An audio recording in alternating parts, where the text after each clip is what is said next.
पाहताय एबीपी माझा आणि एबीपी माझावर सुरू आहे 0 वर। मंडळी, भारताचा युवा ग्रँडमास्टर डी गुकेशनं जागतिक बुद्धिबळाच्या विजेतेपदावर आपलं नाव करून नवा इतिहास घडवलाय। विश्वनाथन आनंद यांच्यानंतर बुद्धिबळाचा विश्वविजेता होण्याचा मान मिळवणारा गुकेश हा भारताचा केवळ दुसरा बुद्धिबळपटू ठरला। सिंगापूरमध्ये पार पडलेल्या 14 डावांच्या फायनलमध्ये गुकेशनं गतविजेता चीनचा ग्रँडमास्टर डिंग लिरेनला अखेरच्या डावात हरवलं आणि विश्वविजेतेपदावर आपलं नाव कोरलं। त्या दोघांमधल्या फायनलमध्ये 13व्या डावाअखेर 6.5 गुणांची बरोबरी होती। त्यामुळे 14व्या आणि अखेरच्या डावात दोन्ही बुद्धिबळपटूंवर प्रचंड ताण होता।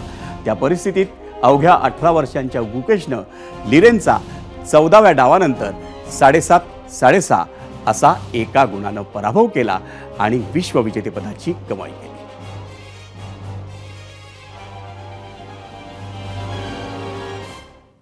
मंडळी, बुद्धिबळाचा नवा विश्वविजेता डी गुकेशच्या तुम्हा आम्हाला अभिमानास्पद या बातमीनंतर 0 ओव्हरमध्ये तुर्तास वेळ झाली आहे इथंच थांबण्याची।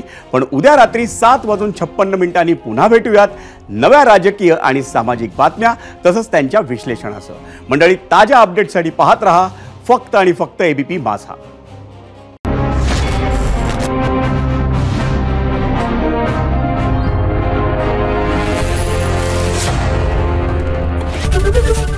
एबीपी माझा, उघडा डोळे बघा नीट।